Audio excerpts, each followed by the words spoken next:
عورت کیا ہے؟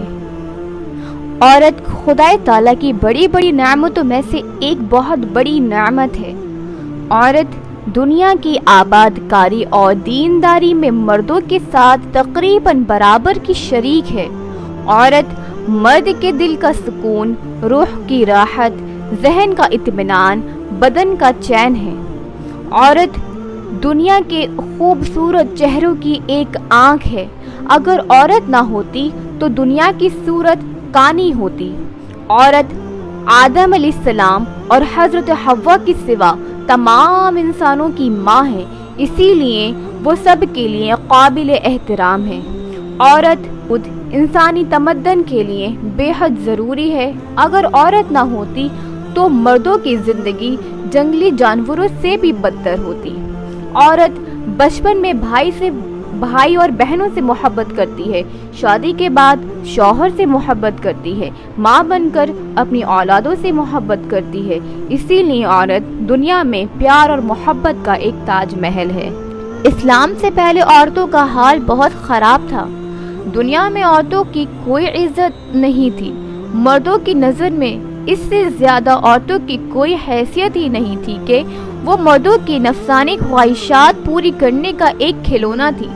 عورتیں دن رات مردوں کی طرح طرح کی خدمتیں انجام دیتی اور طرح طرح کے کاموں سے، یہاں تک کہ دوسروں کی محنت اور مزدوری کر کے جو کچھ کماتی تھی وہ بھی مردوں کو دے دیا کرتی تھی، مگر ظالم مرد پھر بھی ان عورتوں کی کوئی بھی قیمت نہیں سمجھتے تھے، بلکہ جانوروں کی طرح ان کو مارتے پیٹتے تھے۔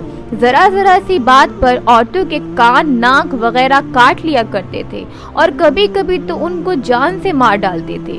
عرب کے یہ لوگ لڑکیوں کو زندہ دفن کر دیا کرتے تھے اور باپ کے مرنے کے بعد اس کے لڑکے جس طرح باپ کی جائیداد اور سامان کے مالک ہو جایا کرتے تھے، اسی طرح اپنے باپ کی بیویوں کے بھی مالک بن جایا کرتے تھے اور ان عورتوں کو زبردستی لونڈیاں بنا کر رکھ لیا کرتے تھے۔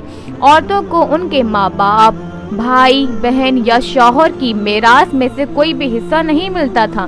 نہ عورتیں ان کے برابر رہتی، نہ کسی بھی چیز میں ان کے ساتھ حقدار رہتی۔ عرب کے بعض لوگوں میں یہ ظالمانہ دستور تھا کہ بیوہ ہو جانے کے بعد عورتوں کو گھر سے باہر نکال کر ایک چھوٹے سے تنگ سے کمرے میں 1 سال تک قید کر دیا جاتا تھا۔ وہ جھوپڑے سے باہر نہیں نکل سکتی تھی، نہ غسل کر سکتی تھی، نہ اپنا لباس بدل سکتی تھی، کھانا پینا اور اپنی ساری ضرورتیں اسے جھوپڑے میں پوری کیا کرتی تھی۔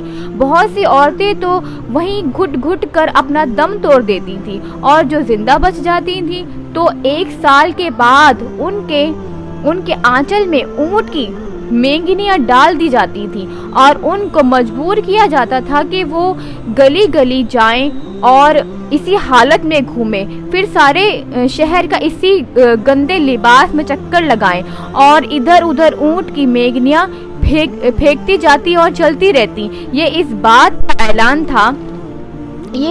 کا اعلان ہوتا تھا کہ ان عورتوں کی عدت ختم ہو گئی ہے۔ اور ہندوستان میں تو بیوہ عورتوں کے ساتھ ایسے دردناک ظالمانہ سلوک کیے جاتے تھے کہ جس کو سوچ سوچ کر کلیجہ منہ کو آ جاتا ہے۔ ہندوستان یعنی کہ ہندو دھرم میں ہر عورت کے لیے فرض تھا کہ وہ زندگی بھر طرح طرح کی خدمتیں کر کے پتی پوجا یعنی کہ شوہر کی پوجا کرے، اور شوہر کی موت کے بعد اس کی چتا کے آگ کے شعلوں پر زندہ لیٹ کر ستی ہو جائے، یعنی کہ شوہر کی لاش کے ساتھ زندہ عورت بھی جل کر راکھ ہو جائے۔ غرض پوری دنیا میں بے رحم اور ظالم مرد عورتوں پر ایسے ظلم و ستم کے پہاڑ توڑتے تھے کہ ان ظلموں کی داستان سن کر ایک درد مند انسان کا دل رنج و غم سے بھر جاتا ہے۔ ان مظلوموں اور بے کس عورتوں کی مجبوری و لاچاری کا یہ عالم تھا کہ سماج میں نہ ان عورتوں کے کوئی حقوق تھے، نہ ان کی مظلومیت پر کوئی کرم کے لیے کوئی قانون بنایا گیا تھا۔ ہزاروں برس تک یہ ظلم و ستم کی مار دکھاتی رہی اور عورتیں اپنی اس بے کسی اور لاچاری پر روتی اور بلبلاتی رہی اور آنسو بہاتی رہی، مگر دنیا میں کوئی بھی ان عورتوں کے رنج و غم پر مرہم لگانے والا اور ان کی مظلومیت کے آنسوؤں کو پوچھنے والا نہیں تھا۔ نہ دنیا میں کوئی بھی ان کے دکھ درد کی فریاد کو سننے والا تھا، نہ کسی کے دل میں ان کے لیے کوئی رتی برابر بھی رحم تھا۔ عورتوں کی اس حال زار پر انسانیت رنج و غم سے بے چین اور بے قرار تھی، مگر ان کے لیے اس کے سوا کوئی چارہ کار ہی نہیں تھا کہ وہ رحمت خداوندی کا انتظار کریں کہ ارحم الراحمین و غیب سے کوئی ایسا سامان پیدا فرما دے کہ اچانک ساری دنیا میں ایک انوکھا انقلاب نمودار ہو جائے اور ان لاچار عورتوں کا سارا دکھ درد دور ہو جائے۔ اور چنانچہ رحمت للعالمین کی رحمت کا آفتاب جب طلوع ہو گیا تو ساری دنیا نے اچانک یہ محسوس کیا کہ جہاں تاریخ تھا یہ ظلمت کدا سخت کالا تھا، کوئی پردے سے کیا نکلا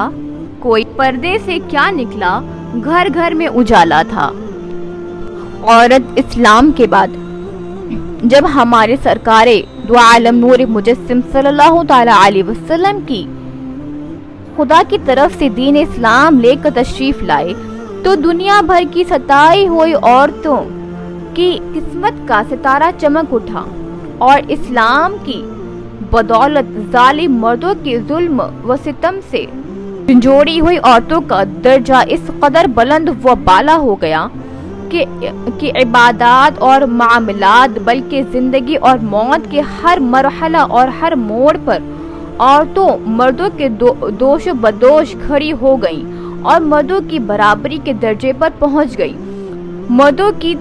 مردوں کی طرح عورتوں کے حقوق بھی مقرر ہو گئے اور ان کے حقوق کی حفاظت کے لیے خداوند قدوس نے قانون آسمان سے نازل ہو گئے اور ان کے حقوق دلانے کے لیے اسلام قانون کی ماتحت میں عدالتیں قائم ہو گئی، عورتوں کو مالکانہ حقوق حاصل ہو گئے۔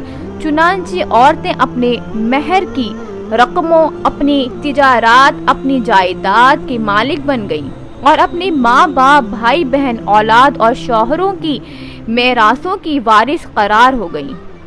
غرض وہ عورتیں جو مردوں کی جوتیوں سے زیادہ ذلیل و خوار اور انتہائی مجبور لاچار تھیں، وہ مردوں کے دلوں کا سکون اور ان کے گھروں کی ملکہ بن گئیں۔ چنانچہ اللہ تبارک و تعالیٰ نے قرآن مجید میں ارشاد فرمایا، اللہ نے تمہارے لیے تمہارے جنس سے بیویاں پیدا کر دی تاکہ تمہیں ان سے تسکین حاصل ہو، اور اس نے تمہارے درمیان محبت و شفقت پیدا کر دی۔ اب کوئی مرد بلا وجہ نہ عورتوں کو مار پیٹ سکتا ہے، نہ ان کو گھروں سے نکال سکتا ہے، نہ کوئی ان کے مال و اسباب یا جائیداد کو چھین سکتا ہے، بلکہ ہر مرد مذہبی طور پر عورتوں کے حقوق ادا کرنے پر مجبور ہے۔ چنانچہ اللہ تبارک و تعالیٰ نے قرآن مجید میں ارشاد فرمایا کہ عورتوں کو مردوں پر ایسے ہی حقوق ہیں جیسے مردوں کے عورتوں پر، وہ بھی اچھے سلوک کے ساتھ۔